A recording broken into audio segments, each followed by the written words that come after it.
I started my own retirement consulting business, and mainly because I had these two amazing children and I was not being a very good mother. So it was this dealing with this conflict of trying to do the corporate America thing and be a good mom. There's so much we don't know. There's so much misunderstanding. And you're right, people just sort of would rather avoid it and hope it magically happens at the end. There are mistakes we can all make along the way. And if I can help you avoid a few of them, it really will position you so much better for your late 50s and your 60s so that you don't have to really think about it now. I joke though, I probably will never retire because I just genuinely like helping people and working, and I'm in a long line of entrepreneur people, and I love that you want to give advice about, some things that we could do, because so oftentimes, like even me, who has great information in the financial space, right? Just different avenues that I've done and different things, and I am very well educated in the financial space, but even I could use some tips and tricks about like, how do we frame this up? Like, what should we be thinking about? What kind of awareness, like, should we be being brought to, right? To like get ourselves in that kind of a position. Because I talk all the time on the podcast about intentionality. The more intentional you can be, the better off you can be. Hey guys, and welcome back to another episode of Financial Mastery Simplified. I am your host, Jax Crider. Today we have Marsha on. She is the expert in all kinds of things retirement planning. That's not necessarily always our favorite topic to discuss, but it is super important, right? I mean, all of us have that goal to retire one day. So welcome, Marsha. Tell us a little bit more about who you are, what you do, and why you're excited to be on the podcast today. Well, thank you, Jax, so much for inviting me to the show. I love that you're talking retirement. It is something I certainly do every day, to the great dismay of my children. I have an eclectic background. I think like lots of women, I started out having a job, and then I got another job, and then ultimately I ended up at Fidelity Investments here in the Boston area. And I landed in the retirement division when I was 32 years old. That was a long way from retirement. Well, fast forward 30 years and it's really close. Like retirement is on the doorstep. But in between, after 13 years at Fidelity, I started my own retirement consulting business. And mainly because I had these two amazing children and I was not being a very good mother. So it was this dealing with this conflict of trying to do the corporate America thing and be a good mom. They don't often mix. So I stepped off. Sure. Yeah, the big gerbil wheel and started this consulting business, and it's now been 20 years. So I do all kinds of fun and different things depending on the clients. I still work with the Fidelities of the world, the big broker dealers or big financial firms for some project work. And I work with financial advisors, and I hear from employers and consumers. And the questions I get about retirement are amazing. There's so much we don't know. There's so much misunderstanding. And you're right, people just sort of would rather avoid it and hope it magically happens at the end. So, I'm really excited to be on your show today because I think what would be great if we could chat about it, some of those things that I wish I had known when I was a whole lot younger. There are mistakes we can all make along the way. And if I can help you avoid a few of them, it really will position you so much better for your late 50s and your 60s so that you don't have to really think about it now. Like, let's set up some good action plans and then just let them ride.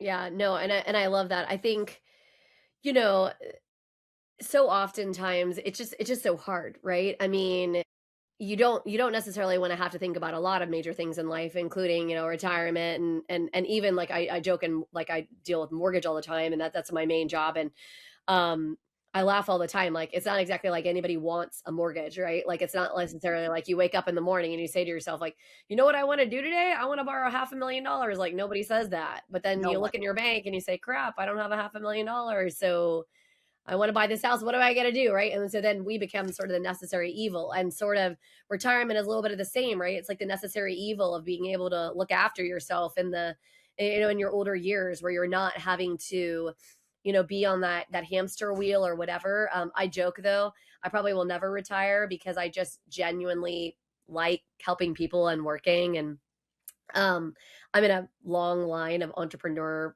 people, and my parents are technically both retired. Like my dad actually officially retired about a month and a half ago.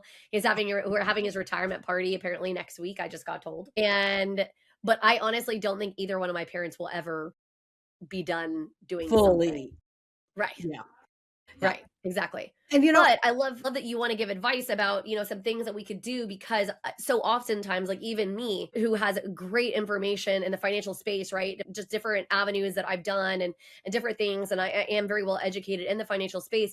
But even I could use some tips and tricks about like, how do we frame this up? Like, what should we be thinking about? What kind of awareness, like, should we be being brought to, right? To like get ourselves in that kind of a position? Because I talk all the time on the podcast about intentionality, right? The more intentional you can be, the better off you can be. And no one can tell you what that looks like for you, right? Nobody can tell you, like, even when people are coming to you and they're asking you questions, you can't tell them what they should want for their retirement, no, right? What they want that to look like.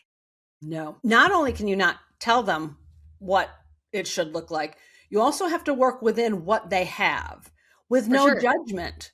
It's so frustrating for so many of the older women who say, but I didn't do this. I didn't stay on my career long enough, or I stayed home for 10 years with my kids, or I didn't save enough because I was saving for college for my kids, or I was whatever life brings you.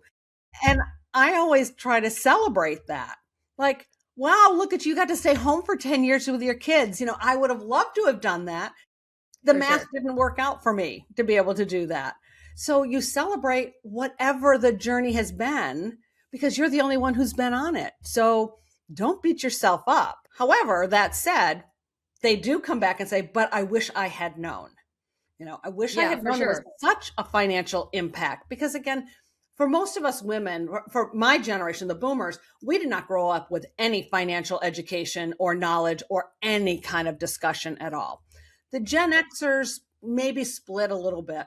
But even for the younger, I have two millennial daughters. They'll be 30 and 35 this year. Other than the fact that they grew up with their dad and me, who talk about money at the dinner table like it's talking about sports, most of their friends have no idea.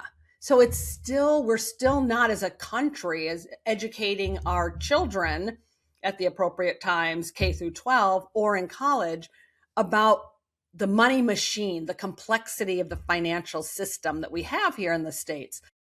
And if you don't know any of that, it makes it really hard to get on the right track and to stay on the right track because there's so much that does compete. And I would say neither of my kids is married or looking to be married at this time. So we now have a generation of millions of younger women who are doing the world on their own, having a ball, by the way, and getting to do things that I never could have imagined doing. Right. For sure. But if you don't anchor your future with some really key situations or key actions, it's going to be really painful when they're in their 50s because, well, it's not too late. And you know this, it's not too late to save for retirement in your 50s. It's just not as effective because of that. For sure. Number one rule, compounding is the eighth wonder of the world. So if you can start saving early in your 20s, ideally, or in your 30s, and invest that money well, hands off, it's in a lockbox, it's in an IRA or a 401k or 403b, you're going to set yourself up really well for your old age without having to overthink it. So I think that's just one of those key action steps for women to, especially if the women have now taken a little side jaunt, right? And they're staying home with their kids. That doesn't give you a pass to stay out of the financial game. That just means you're not working outside for wages. You're working super hard inside with the kids. Right. So you can't take a pass. You can't sit on the sidelines when it comes to your money, but you don't have to work all that hard at it if you set it up well. Yeah, I agree with you. A couple of points there. So number one, I really like that you pointed out that you should celebrate your wins, because I think a lot of times, especially when it comes to financials, we're judging ourselves a lot about all the decisions we didn't make. But I also think, to your point, we are being told to play a game we don't know the rules to. So we are desperately trying to figure them out, from the sidelines as we're like literally on the trying to join the field and whatever, and like trying to pick up what the rules are. And so if you don't have an understanding of like what those components are, how they operate, I mean, how can you have the awareness to be able to make good decisions? And so a lot of times we're beating ourselves up about stuff that is not really fair I was going to use the because we same don't, word. Right. yeah, It's not we don't fair. really we don't really understand like how can you kind of do that. And so I think a lot of times, step one is to admit that you don't know, and that's not a bad thing, and it's not a shame thing, because the truth is like you said, we are not taught it. Like I was very blessed because my family was like how you and your husband raised your daughters. Like they were talking about money around the dinner table, right? My mom was not a financial professional, but she read like crazy, and like she managed most of their investment aspects because she was self-employed. And my dad, was the main one who was the main breadwinner in our family. And so because she's self-employed, she would carve out time to be able to deal with like the financial aspects of our home. And so they had those conversations, whereas some parents, they shy away from having conversations with their kids about money. My parents did not. And in fact, I tell people when I talk, on this podcast all the time, please don't shield those conversations from your kids. Even though you may not know everything about money, it's okay, especially to your children. You should be giving information and even saying, hey, I may not know everything about money or whatever, but they're going to have a better foot forward having some kind of knowledge about it, right? Than literally Exactly. nothing. And if you keep them in the dark, they're going to be as guilt and shame and fear ridden as you probably once were, which is not a fun place to even start, right? Because now then when you're coming to Marsha, and maybe you're coming 10 years longer than you should have, now you're like, crap, see, I knew I should have I'm a failure. saved earlier. Right. And I completely agree. You don't have to know everything. Heck, we don't know everything. I'm pretty darn solid and have built an expertise in retirement, transitioning to retirement, saving for retirement, Social Security, Medicare, those kinds of things.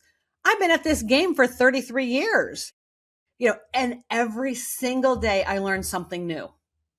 I mean, there's no way you can't. It's so big and it's so complex. So how do you start out? And this is, I'll never forget. So one of the things we do, Dan and I do with the kids, once my older one went to college, the only time really the kids were home was at Christmas, the holiday time. So I set up this idea to do family finance fun. And instead of just having casual chats, we set up in the dining room. We set the table for a formal English tea. My kids love tea. And we have all the Christmas cookies out. And I have a printed agenda of what the topic of the year is.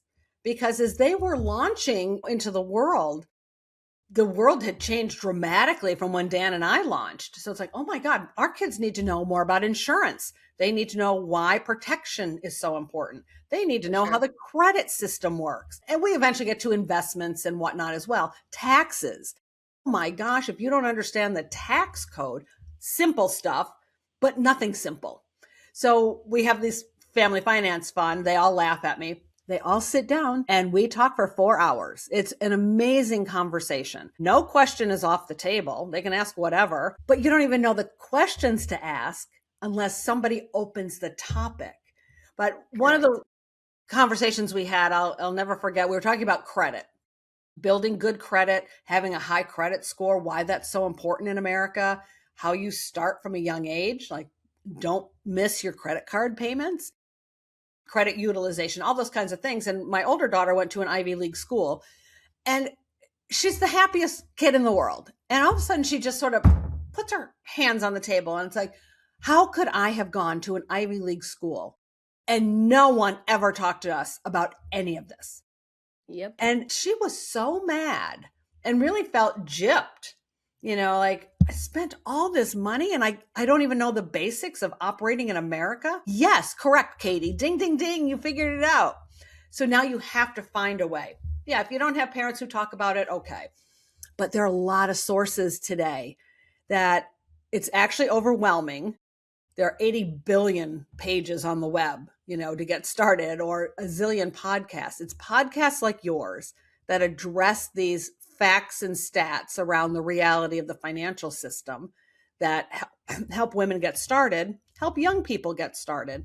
But it's also get rid of the clutter. You pick one financial institution, not 15. There are 100 of them. Pick one. It doesn't matter which one. They're all about equal. So whether you pick Fidelity, Schwab, T. Rowe, a bank, a lot of the Bank of America, Wells Fargo, all of these institutions have nothing but thousands of pages of really good content on their websites. It's free. It's somewhere to start. And the reason you just pick one, you have to figure out the navigation. Like, where do I start? Where do I go?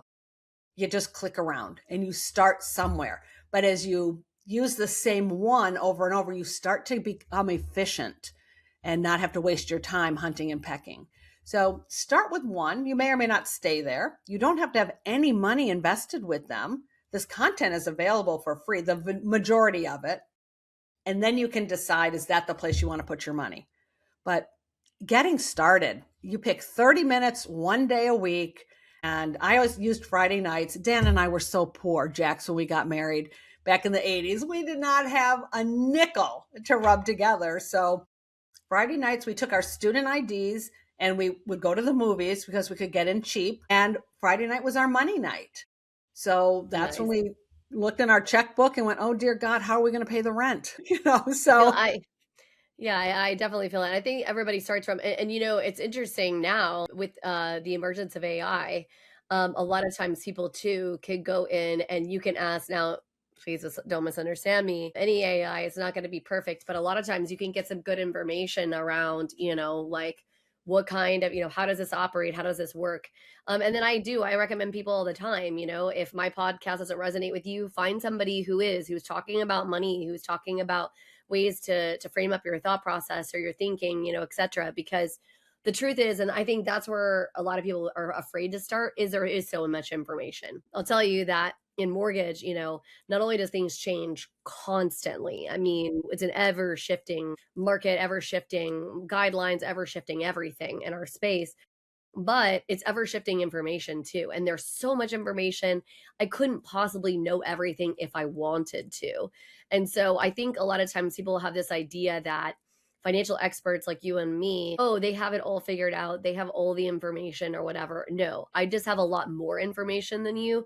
I have a lot more time invested in going down these paths, understanding how they operate or whatever. But a lot of times, it's like you said, Marsha, you have to understand the concepts, right? Like the concept of compounding interest. Why does it matter to go ahead and start putting money away earlier, right? Like, why should you go ahead and start at least doing the up to the match, right, with your 401k? Like why should you do that? Why should you care? And like kind of just understanding some of these concepts, because the truth is it is going to take you time to figure out exactly the financial path you want to walk down. So I mean, I always encourage my girls, because they used to joke, my older three, they'd say, Jax, every time we get in the car, it's life lessons with Jacqueline. And I was like, yeah, pretty much. And a lot of them were around money, and a lot of them were around working backwards and thinking to yourself, what kind of life do you want to live? And like, figure it out backwards, right? Because there's no right or wrong answer to this, right? I mean, my brother and I were raised exact same household, exact same parents, 4 years apart. So the biggest difference is I am 4 years ahead of him. He's a male, I'm a female. But most of the other things are pretty much the same, right? Same value set as a family, same general kind of conversations we were having around money, all of those things. My brother is a minimalist. He is totally good. He lives in I think it's 1,900 square foot house. He has 4 kids. They have 3 bedrooms and an office or whatever. He's good with that. I, on the other hand, I also have 4 children, but 3 of mine are grown. I have a 4-year-old as well. I'm a maximalist. The more the merrier, the more the better. This is sort of how I view. I joke all the time about my 14 purple cups that are behind me. Yeah. That gives you any indication of what kind of a personality I am.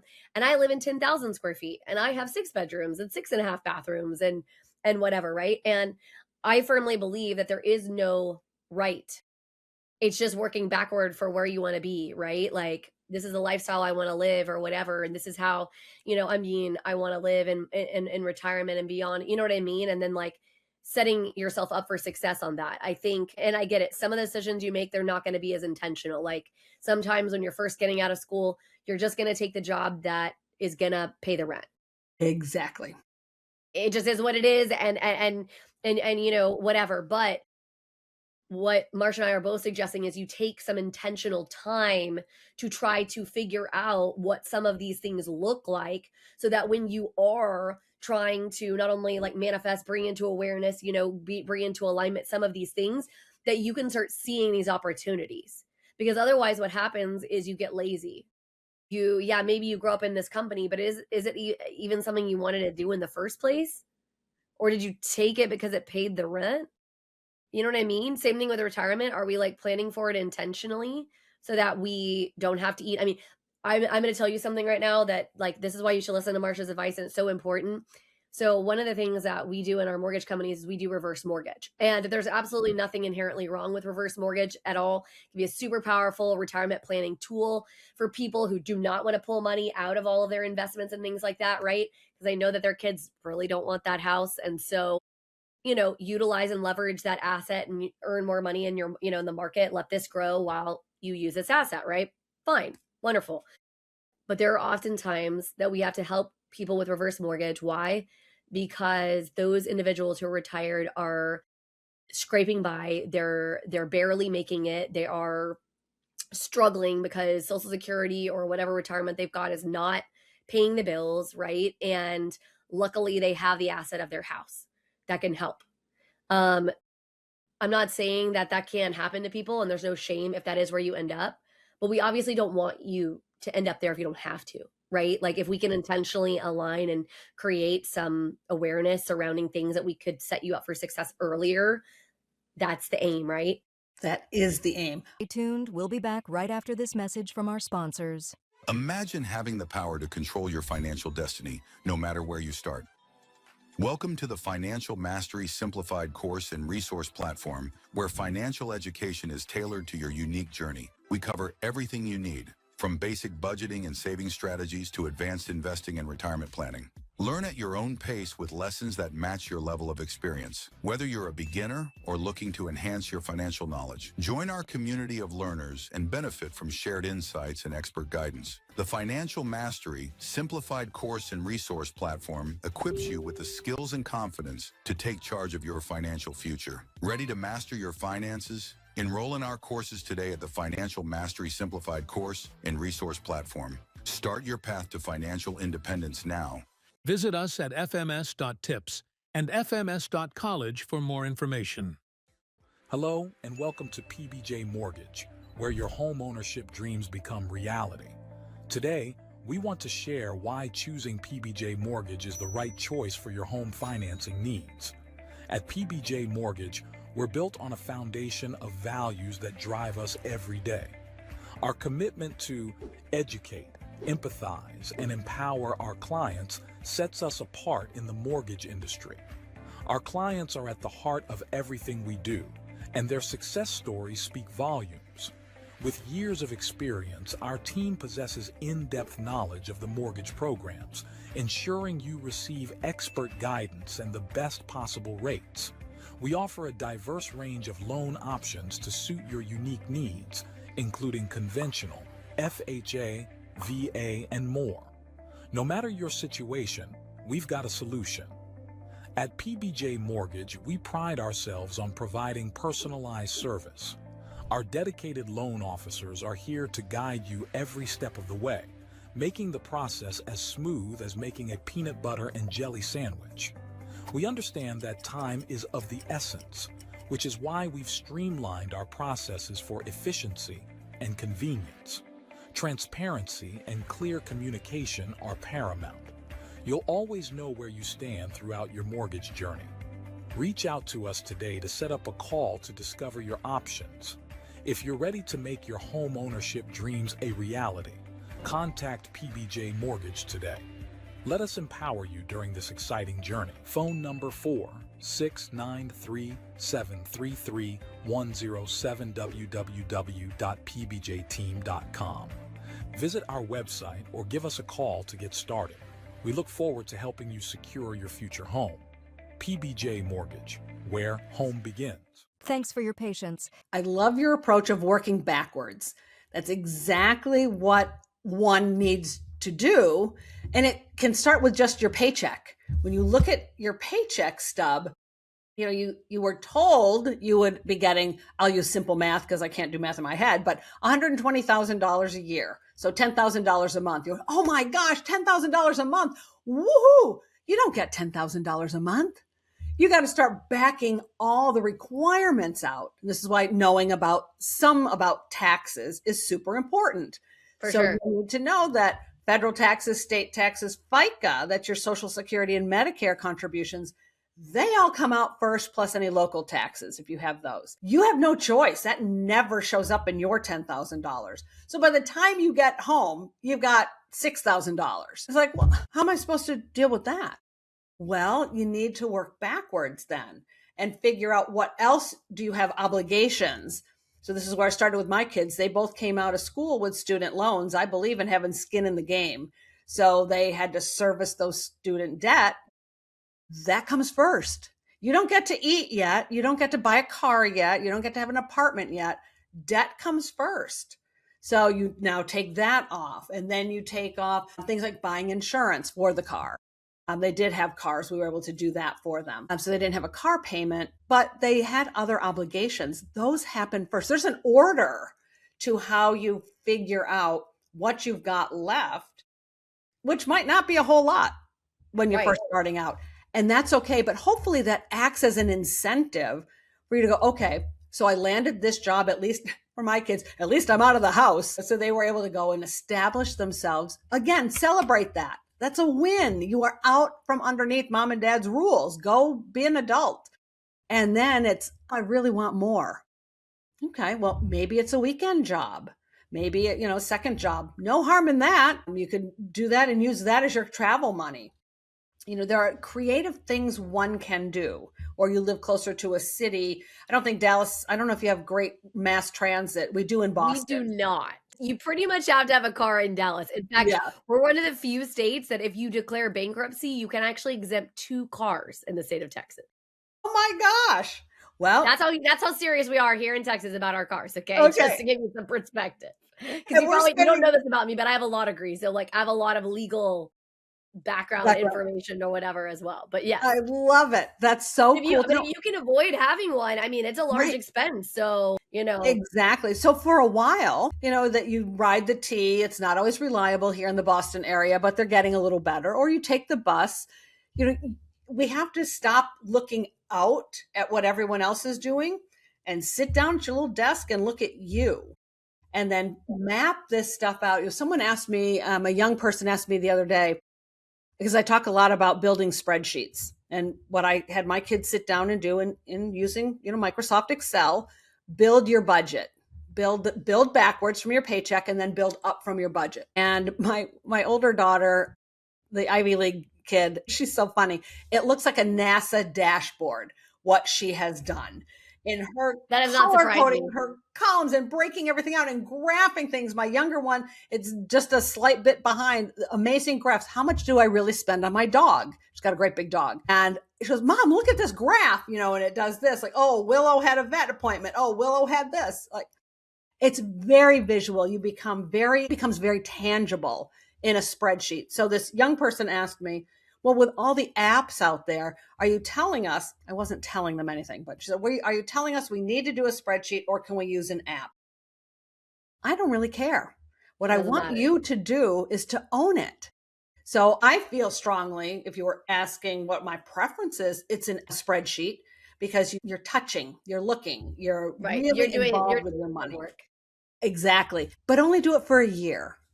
And then if you'd rather go to an app, now you really have that sort of in your gut understanding of what money does, the power it has, and oh my God, what happens when I don't have enough? Because that's what we all struggle. It's a scarcity situation, right? None of us ever has as much money as we want. No matter how successful, there's always someone more successful. So look at you, sit at your kitchen table, figure out your situation. Don't worry about what everybody else is doing. I tell people a lot. So a couple of things like, yes, you do. You have to understand your numbers, right? Like, and I think so many people are just really terrified of budgeting. I actually recently created an app. I'm working on it in beta right now and it should be live pretty soon. It's called Daily Dough. It's like dailydough.net. But what it is the idea is that you first do the budget, right? Like whatever, you know your stuff, right? And then this kind of comes behind. And what it does is it asks you like, okay, how much money do you make? And so that's like take home, right? Like what do you bring home? What are your expenses? So you should know that, right? Because you've got Because you did your your app budget. or your spreadsheets or your budget, whatever, right? You got your stuff over here. Then it asks you how much are you looking to save? Like what are you trying to mark for savings? And then it asks, basically it calculates how much money is left. And so it divides us into a basically 30-day window for what you could spend daily without looking at your budget. So in essence, because what I found is in my space is that people get very overwhelmed by the concept of money. And if they're constantly logging into their account to check everything, because let's be real, we have way more data points now than we've ever had before. And so, balancing your checkbook used to be like kind of a simple task. But now, we visited 14 places in one day.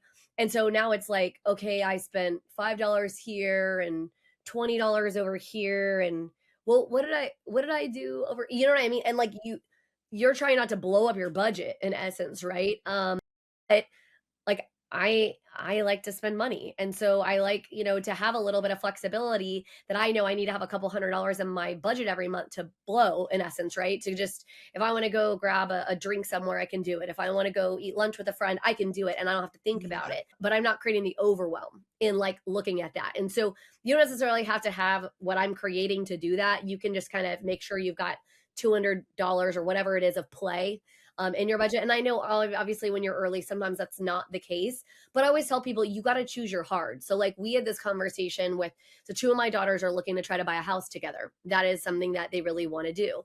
Obviously home ownership in our family is a little bit more of a higher thing than maybe some others because they've been seeing houses and all that their whole lives because of what their father and I do for a living. And so, my youngest stepdaughter, she absolutely hates living with us, can't stand it. Very independent personality. And I hear that to my core. That is me to a T. I'm very Yep. independent. But I basically told her, hey, you got to choose your heart. And so we let her do her thing, right?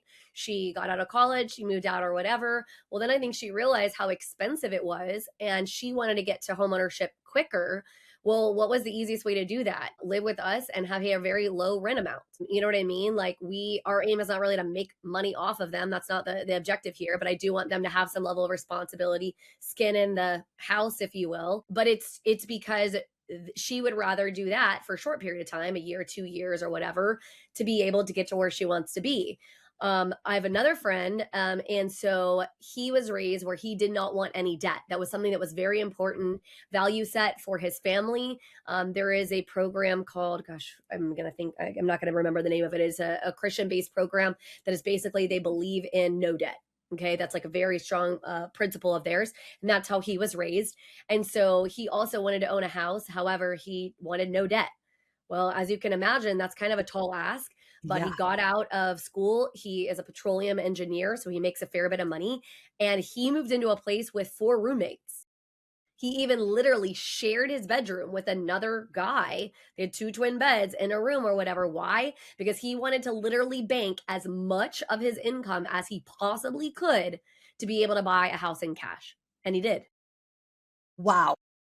Right. I mean, I'll never forget, like, he and I have been friends for a long time, and I was like, Jeff, you blew my mind. Like, good job, buddy. Like, Yeah. but it's because he chose his heart, right? This was something that was important to him. It was a value set or whatever. Now, obviously, I work in mortgage, so I'm not necessarily anti-debt, but I'm also not pro it, right? I am pro You're you pro figure smart out debt. what works. Exactly. Well, and also what works for you. Like, sometimes it's going to be necessary to utilize debt, maybe not as responsibly as you would like. Okay. But then making the recognition of like, hey, okay, this is what happened. This is why it had to happen for whatever the reason was. And then how do we now again create the path out of it? Right. Like, because I'm a firm believer, no matter what is happening in life, like there's a way out, but like you have to just be willing, to market. And Marcy, you don't know this about me, but I'll tell you. So my husband and I took a very crazy, risky decision about 5 years back. buying this big luxury property. At the time, we were very well financially funded, so none of that was an issue, whatever. Multiple life events happened, like all in one little box, that kind of blew up our world. We're talking, my daughter was born 8 weeks, 2 days early. She spent 47 days in the NICU. And then we were both full commission. And so you can imagine what happened to our income stream world. as our world is being blown up, right? Then our industry is slowing down. And so we're seeing like 25% of what we used to make, like almost overnight, right? So now we have this happening. And so then we're like, okay, we're going to be fiscally responsible. We're going to put the house on the market. Amazing. Put a house on the market, right? We have tons of equity, like literally tons of equity in this property. No big deal. Goes under contract. We don't know if it was the buyer, the buyer's agent, or the inspector. Leaves the half bath water running, runs for 3.5 days, does over $500,000 of damage to the house. Mold, over 9 months of remodel, basically damn near bankrupts us. Oh my And God, so Jax. what my message is to most people is look, even when you're intentional and you create a roadmap and you make intentional decisions and you take risks or whatever, sometimes life is going to life and it's just going to happen. And so the reason that my husband and I didn't break and get divorced, because trust me, there were moments that was there. Yeah. Like the financial real. pressure was real. Yeah. Right there, like pushing on us. I mean, like just awful, right? Was because we knew our value. We knew where we were trying to go. We knew that our worth was not tied to what was happening in our financial world. We also knew that even though we did make choices and those choices did lead to maybe some of the challenge, right? Like we didn't have to pick to buy a big expensive house if we didn't want to. But we also didn't know all the other things that were going to come that we had no control over. Exactly. And so we made the intentional choice. So we were not going to beat ourselves up about it because it just was what it was. And if that meant the house got taken away and we were living in a van down by the river, so be it. So get a campfire going. Right. And we were just going to figure it out. And so when it comes to retirement, again, that's what people have to remember, because I think a lot of people right now are financially struggling, right? And you're there saying, Jax, Marsha, that's great. You guys are having this great conversation about saving for retirement, being intentional. I am going in the red every single month. I'm putting food on a credit card. You know what I mean? Like, and I get it. And that is a hard place to be, but you have to remind yourself that likely it's very temporary. And how do you pull yourself out of the muck? Because one of my answers was I had a second job.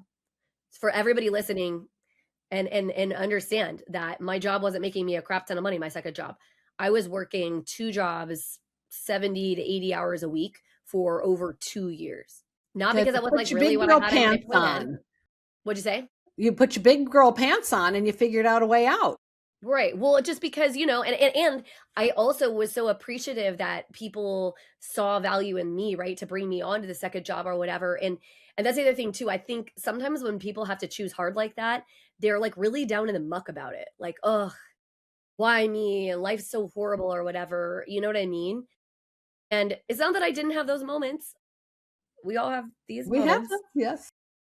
But also on the same token, I had to remind myself, right? Like, what an opportunity, like for me to get to connect with like younger generation, right? Because this is who was at my other job, to learn more about where they're at, where is their mental space or whatever. This makes me a better teacher for my podcast, for my other financial education aspects, in mortgage, right? Like all of these things. And so I think sometimes when life is happening to us and as we're making these plans, we forget that we have 2 choices. We could think about it as life is happening to us or life is happening for us.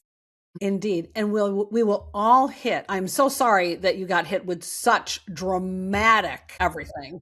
I always say, I'm like, man, the comeback story is going to be great. This book is going to be lit. Well, guys. that's so, again, you and your husband need to celebrate the fact that you didn't kill each other and you're not divorced. I mean, that's the win. That is a very big celebration, because there was literally moments I was like, and oh, by the way, we were living with my parents. Remember that independent thing I talked about? Right.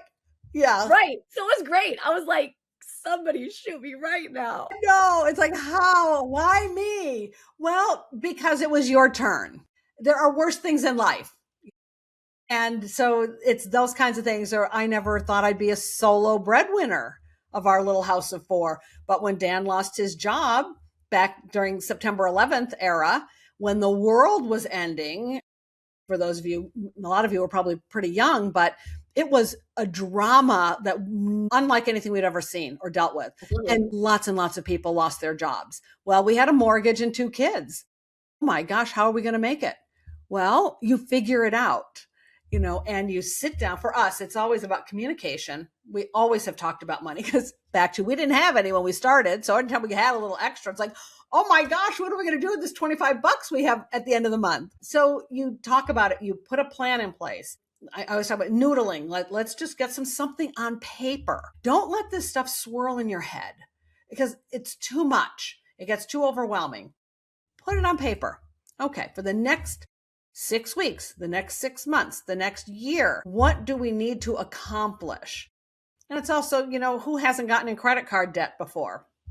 We've had eras. We look at our different eras of debt, and it's like, but we dug out. We didn't go to Disneyland. We didn't have extra things for the kids that year. We paid down, we picked the hard, right, to solve it.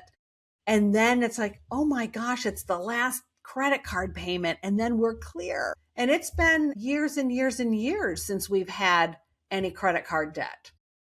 Well, because we're older, because we have this lived experience now, we know the pain. We know what it took to get out, intentionally got out. And then it's like, okay, we don't want that again. So things can wait. We don't need the fanciest car. We don't need the biggest TV. We don't need the fanciest vacation. You can find an alternative. Yes. Yeah. Stressful. Yeah. Yes. Right. We have to get beyond the paralysis and take some action. And so I'm a big fan. I live and die by a color-coded calendar, and I schedule in when it's the money weekend for Dan and me, when it's the tax weekend. Like, don't wait until April 13th to start your taxes. You had all the information you needed on February 1st. So it's making the system work for you as well. But schedule it in, put it on the calendar. It's the rule in my house is if it's not on the calendar, we don't do it. So don't come in and tell me you need cupcakes for school tomorrow, darling. It wasn't on the calendar. Like, I'm not. Yes, that's even my kids today. You're right. They'll say, but Mom, we told you that at Christmas.